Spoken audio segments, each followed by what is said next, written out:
a yayin da muke ci gaba da sanar da kuma waka daban-daban a yanzu ne muka samu sanarwar cewa Naziru Sarkin Waka ya wallafa a shafukansa na Twitter da Instagram da Facebook cewar ya kuma gun tsohon mai gidansa Dr. Rabi'u Musa Kwankwaso inda har ya fitar masa da wata sabuwar waka wacce take nuni da cewar kash mai sauraro ka bi mu ka saurari wannan tasha ta mu za mu saka muku wannan waka domin kai ma ka ji ka tabbatar da cewar Naziru Sarkin Waka ya koma wannan jami'a ta NNPP.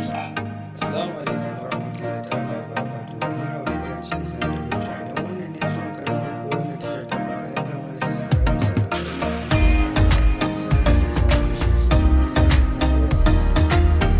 mai sauraro ka yi kokari ka danna mana subscribe sannan ka danna mana alamar ta karɓar domin sanar da kai dukkanin sabbin shirye-shiryen da zarar mun dora.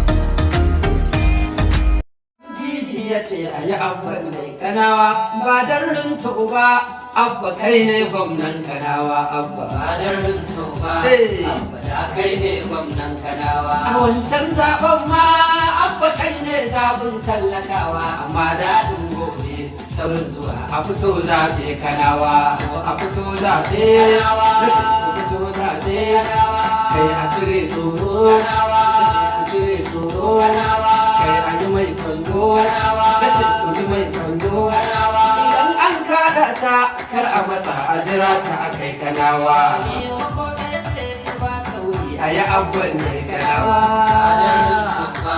Abba da kai ne gwamnan kanawa. Ma abba shi ne zaɓin tallakawa, amma daɗin gobe saurin zuwa a fito zaɓe kanawa. A fito